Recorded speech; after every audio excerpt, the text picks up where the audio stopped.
Ever since the publication of the Grasmere Journal, a luminous record of some 3 years spent keeping house for her brother William in one of the loveliest regions of England, Dorothy Wordsworth has been a cherished figure in the history of romantic poetry.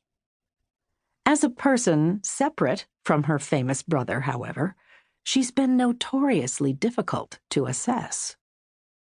Here was a smart, spirited, well-read woman who threw herself into a life of ardent service to her brother. So ardent, she came to resemble one of those present-day political wives whose gaze is permanently fixed on a godlike husband. Then William married, and Dorothy withdrew any claim on his heart except the appropriate one of a sister. Yet she passed out cold on his wedding day, and her profound distress on that tumultuous morning leaps from the journal like a frightened animal. Scholars have been wondering for years what to make of it. There have been countless warring interpretations of the Grasmere Journal and of Dorothy's life. Was she as happy as a robin in the sunshine of family love? Or was she tormented by incestuous passion for William? Does the journal prove, tragically, that she might have become a great writer if she hadn't dedicated herself to William and then his family? Or does the journal prove, triumphantly, that she became a great writer anyway, working within the modest scope available to her?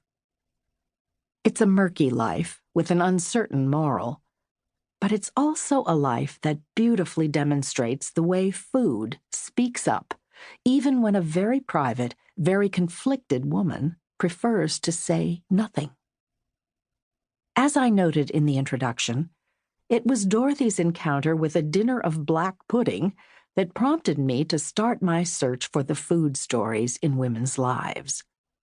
But it was her writing, the spark in her perceptions, the great washes of emotion, the pleasure she took in the mundane, that made it clear why she belonged in this book, indeed, right at its front door.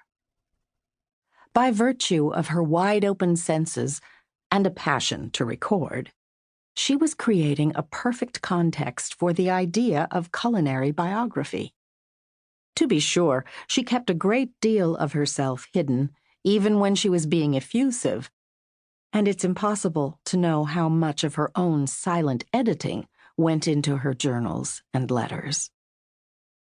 Thomas de Quincey, who met her at Dove Cottage in 1807, 5 years after William's marriage, was struck by her eyes, wild and startling, but said she seemed nervous in company and spoke with a slight stammer.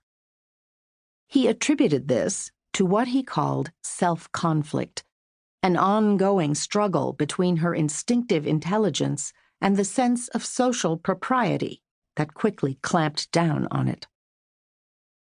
I thought about De Quincey's reaction to Dorothy when I came across a letter she had written 13 years before they met. Dove Cottage, her journals, William's marriage, all of it was still ahead. Here was Dorothy at the very beginning, a 22-year-old woman who had fled convention to seize her own future in a blaze of love and poetry.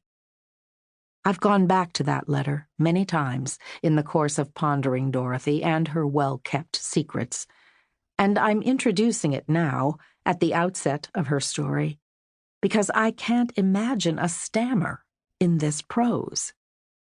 She was writing in a powerful, deliberate voice quite different from the more impressionistic Grasmere Journal. Dorothy wanted to be understood in this document. It was her Declaration of Independence, and she chose the language of food. It was the spring of 1794, and she and William had embarked on one of those arduous, exhilarating walks across country that he loved and Dorothy was just discovering. After years spent apart and months of secret plotting, secret for reasons that will be clear in a moment, the two of them had finally managed to meet, and they were determined to live together as soon as they could assemble some kind of home. Now they were tramping side by side in rain and mud, with Dorothy in bliss at every step. They passed Grasmere, where years later they would settle, and then stopped to visit friends in a mountainside farmhouse overlooking the town of Keswick. There, gazing at a landscape so spectacular, she exclaimed that it was impossible to describe its grandeur.